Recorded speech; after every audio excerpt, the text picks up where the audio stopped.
So Russell Wilson will be getting released by the Denver Broncos on March the 13th, so we got to figure out what's next for this guy. The Broncos made a huge risk to trade for Wilson back in 2022, and let's just say the Russell Wilson era did not live up to expectations. Wilson has had an 11-19 record as the Broncos starter, but honestly, last season wasn't nearly as bad as Sean Payton wants you to think. Wilson still threw for 26 touchdowns, and he's still a starting caliber NFL quarterback.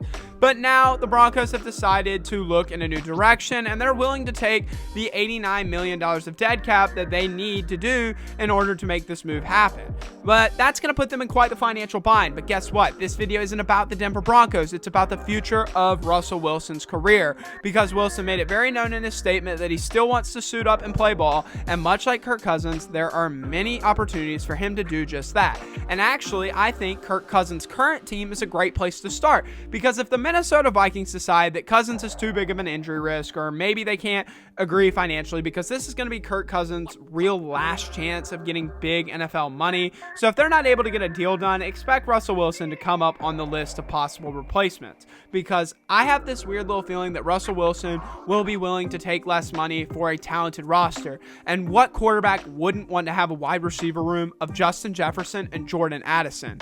I mean, the Vikings are really in that middle ground where they're not bad at all, but they don't really contend for the playoffs. They might sneak into the wild card every once in a while, but honestly, they've kind of underperformed in the Kirk Cousins era. Maybe, just maybe, Wilson can be a guy who's consistent enough to make the playoffs every year for the rest of his NFL career, and maybe even a little further. I mean, really, you never know in today's NFL. It's so unpredictable, and if nothing else, at the very worst, Wilson can be a bridge quarterback for whoever the Vikings set their eyes on in the next few drafts. The Las Vegas Raiders have come up on a few potential landing spots for Russ, and I can see the logic. I really can. I mean, Antonio Pierce has a big decision ahead of him. Does he proceed on with Aiden O'Connell, a rookie who did fine in his 11 games, but he's not someone I see as a franchise guy for the future? Or do you go with a vet like Russell Wilson, who could be the veteran locker room guy who could help lead the Antonio Pierce era to success?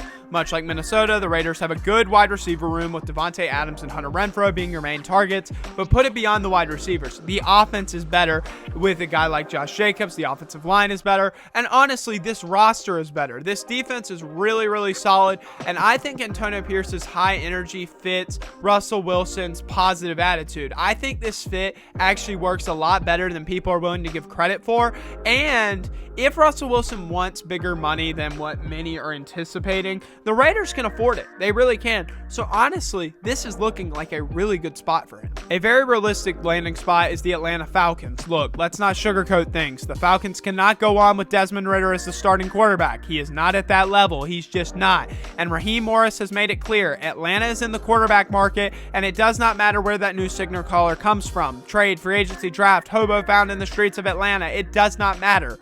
But I think Russell Wilson can help the Falcons win the NFC South, and honestly, he might be the best for that position. This division is wide open. It is terrible. My Panthers suck, the Saints are in no man's land, and there are a lot of questions surrounding the Bucs' future. So this division is truly up for grabs. Atlanta has a top defense in the league. It is one of the most underrated parts about this team, and I'm scared to see what they could do with a solid offense. The offensive line is there, and now because of the Falcons focusing on offense the past couple of drafts, grabbing Drake London, Kyle Pitts, and Bijan Robinson, the pieces are there. They just need a quarterback, and with Russell Wilson, who knows what kind of production these guys could truly produce. Speaking of a team with a great defense, my final team is the Pittsburgh Steelers. They are truly one player away from competing. I mean, the defense, straight studs. Coaching, A+. Kenny Pickett at quarterback, however, D at best. The experiment needs to be over. It's time for Pittsburgh to move on, find a new QB1, and I think nobody fits the mold better than Russell Wilson. They need a vet to compete, and I think Russ is the guy that can elevate the team around him. I said it in my Kirk Cousins video. If the Steelers were able to compete with the Bills with Mason Rudolph at quarterback, they certainly can make a run with a proven veteran. And honestly, Russell Wilson would fit the timeline of this team. This team is not full of young guys. I mean, it's like Najee Harris, and that's about it. So they could run this team for 2 to 3 years, and then Mike Tomlin could start a rebuild. It'd be great. Now, the Steelers are in a financial mess, so Russ would have to be willing to take a pay cut, and a massive one at that, which I think he'd be willing to do if he was A, ensured a winning season, and B, ensured the starting job, because he wants to start. He does not want to take a backseat. In fact, there are so many teams that would be willing to take this guy for a backup backup, but he's made it pretty clear he wants to be the starter. So I believe these teams are the best teams for Russell Wilson to be able to take the next step in his NFL career and be the starter.